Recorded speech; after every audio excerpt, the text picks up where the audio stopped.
Turfis, bonjour à toutes et tous et ravi de vous retrouver sur Rue des Joueurs pour cette nouvelle vidéo concernant l'analyse détaillée du Quintet Plus ou The 5 événements de ce mardi 16 janvier à Vincennes en Réunion 1, course 1 à l'occasion du prix de Brionne qui sert de support au pari à la carte. Le départ est prévu à 13h55. Les trotteurs sont une nouvelle fois au rendez-vous en ce début de semaine sur la cendrée parisienne, puisque 15 trotteurs mâles âgés de 6 à 10 ans et n'ayant pas gagné 175 000 euros s'affrontent sur les 2700 mètres de la grande piste de Vincennes. Cette épreuve s'annonce abordable avant le coup, ce qui n'est pas toujours le cas ces derniers temps, au trot ni comme au galop. Voilà. Donc les numéros 10 Impérial Mabon et le numéro 15 Indy de Gir semblent être les deux bonnes bases de cette épreuve, et on peut rappeler que les 6 ans ont remporté les 3 dernières éditions de ce Quintet Plus. Cela pourrait être à nouveau le cas ce mardi. Et maintenant, notre sélection chiffrée en 8 chevaux, qui est le 10 Impérial Mabon, le 15 Indy de Gir, le 6 Nice Present, le 13 Donizetti, le 12 Hamilton Duham, le 7 Cool Chronos, le 8 King Cole et le 4 Raven déjà vu. En cas de non partant, nous vous recommandons le numéro 9 Beyond Beers.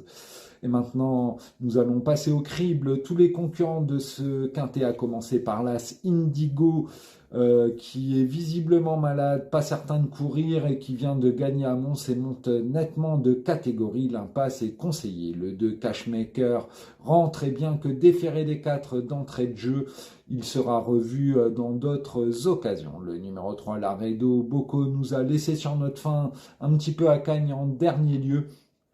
Il court de façon rapprochée et n'intéressera que les amateurs d'outsiders. Le numéro 4, Raven, déjà vu, a montré de la qualité en Suède et notamment de la tenue avec des chronos intéressants. Il possède déjà 14 victoires en 58 tentatives.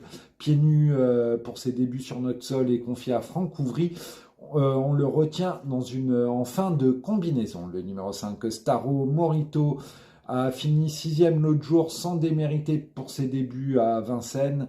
Le lot est un petit peu plus relevé. Il fait partie des regrets, voilà, et je ne l'ai pas retenu. Le numéro 6, Night Present, en revanche, lui, il reste sur une excellente 4e place en 1.13.4 le 29 décembre dernier sur le parcours qui nous intéresse en 1.13.4. Il finissait plaisamment ce jour-là. Il a déjà trotté à plusieurs reprises 1.13 et fraction sur les tracés de la grande piste de Vincennes. Il est à nouveau pieds nus, s'entend très bien avec Romain Derieux et sera logiquement un concurrent déclaré aux places sur le podium. Le numéro 7, Cool Chronos, avait conclu bon deuxième sur 2100 mètres ici même fin septembre en 1.11.4.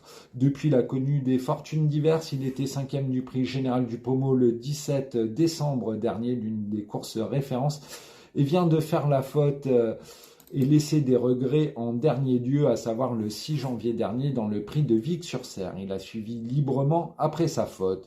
Il n'est cependant pas très gourmand, mais il est déféré des 4 pieds, bien engagé. C'est un 6 ans ici, il est bien engagé. Confié à Nicolas Bazir, il peut viser une place, voire un accessite. Maintenant, le 8 King Cole, qui avait gagné dans un plaisant style un événement à La Capelle au mois de septembre dernier. Depuis, il a connu 2 échecs sur la cendrée parisienne. Et en dernier lieu, il en a beaucoup trop fait en début de course sur 2100 mètres, s'étant visiblement asphyxié selon les dires de son mentor, selon les frères Mertens. Alex Abrivard devait lui être associé. Malheureusement, l'infortuné pilote s'est fracturé le tibia et le péroné dans un accident de la route. On lui souhaite un prompt rétablissement et c'est Damien Bonne qui a été appelé en renfort. Pieds nus, il convient de le reprendre, ayant monté suffisamment de qualité pour figurer à ce niveau-là de la compétition. Le numéro 9, Beyond Beers, était 6e sur 2850 mètres le 3 décembre dernier en 1.14.6. Il a depuis gagné à Bordeaux le 17 décembre dernier en 1.15.4. Il monte de catégorie, bien que Franck Nivard lui soit associé et qu'il évolue pieds nus. Je ne l'ai pas retenu, c'est mon principal regret. Maintenant, le numéro 10, Impérial Mabon, qui vient de finir fort dans la course référence du prix de Vic-sur-Seine, où il était quatrième en 1:13,7 sur les 2850 mètres de la grande piste. Il échouait ce jour-là de peu pour un meilleur classement. Il retrouve un parcours où il a déjà gagné en 1:12,9 le 4 mars dernier, alors qu'il était pieds nus. Ce sera à nouveau le cas ce mardi. Il s'entend à merveille avec Eric Raffin et il trouve une belle occasion de renouer avec le succès. Le numéro 11, Hector Deschamps, est ferré. Il n'est pas prêt pour cette rentrée, c'est un interdit. Le numéro 12, Hamilton Duham, l'aurait sans doute emporté en dernier lieu s'il avait trouvé le passage dans le prix de Saint-Aubin-les-Elbeuf le 25 décembre dernier.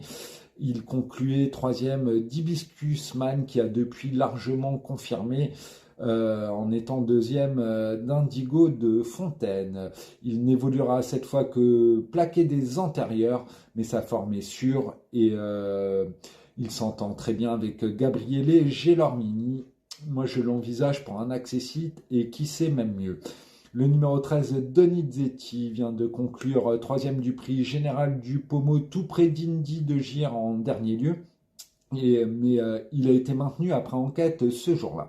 On peut rappeler qu'il a été quatrième en 1:13,5 sur le tracé le 22 janvier dernier. Il est déféré des antérieurs associé à David Thomas, très bien engagé. Il doit logiquement prendre une part active à l'arrivée. Son compagnon de boxe, le numéro 14, ID Exceptional, est idéalement engagé, mais a connu un petit contretemps dans sa préparation et son mentor émet des réserves. Malgré la qualité, donc, je le répète, de l'engagement et le fait qu'il soit associé à Björn Goop et présenté pieds nus, je ne l'ai pas retenu, mais il convient de s'en méfier, notamment dans une combinaison élargie, de le placer dans une combinaison élargie. Et enfin, le 15 Indy Gire, qui découvre un engagement sur mesure à 1940 € du plafond des gains.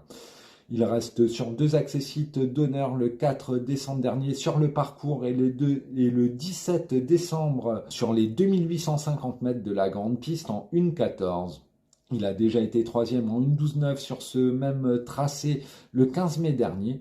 Il affiche 6 sur 10 avec Benoît Rochard, soit 3, et avec 3 succès à la clé. La qualité de l'engagement est donc favorable. Maintenant, le seul petit bémol, si je peux me permettre, son mentor nous a confié qu'il y avait du gel en ce moment et qu'il n'avait pas pu le travailler comme il le souhaitait. C'est la seule petite réserve concernant le numéro 15 Indy de Gire, qui est une première chance au papier. Donc je vous rappelle notre sélection chiffrée qui est le 10, le 15, le 6, le 13, le 12, le 7, le 8 et le 4. En cas de non partant, le numéro 9, Behind Beers. Et maintenant un petit conseil de jeu aux The 5 Horde ou The 5 événements. Un champ réduit avec 4 bases, les 4 bases qui sont le 10, le 15, le 6 et le 12, une croix X suivie des numéros 3, 4, 5, 7, 8, 9, 12 et 14 pour une mise de seulement 4 € chez The Turf. À noter que chez The Turf, la mise unitaire n'est que de 50 centimes d'euros contre 2 € au PMU. N'hésitez pas à nous retrouver sur notre chaîne YouTube Rue des Joueurs avec l'analyse détaillée du Quintet Plus ainsi que nos combinés sportifs avec l'Australian Open qui vient de débuter et les Français qui brillent à l'heure actuelle. Vous pouvez également nous retrouver sur notre site internet rudesjoueurs.com avec l'analyse détaillée quotidienne du Quintet Plus, mais également les 2 piques 5 de la journée, ainsi que la rubrique des bons coups en Réunion 1 et toute l'actualité sportive du moment, le tennis, le foot, et j'en passe. Sur ce, je vous souhaite une excellente fin de journée à toutes et toutes. Bye bye, à bientôt sur Rue des Joueurs.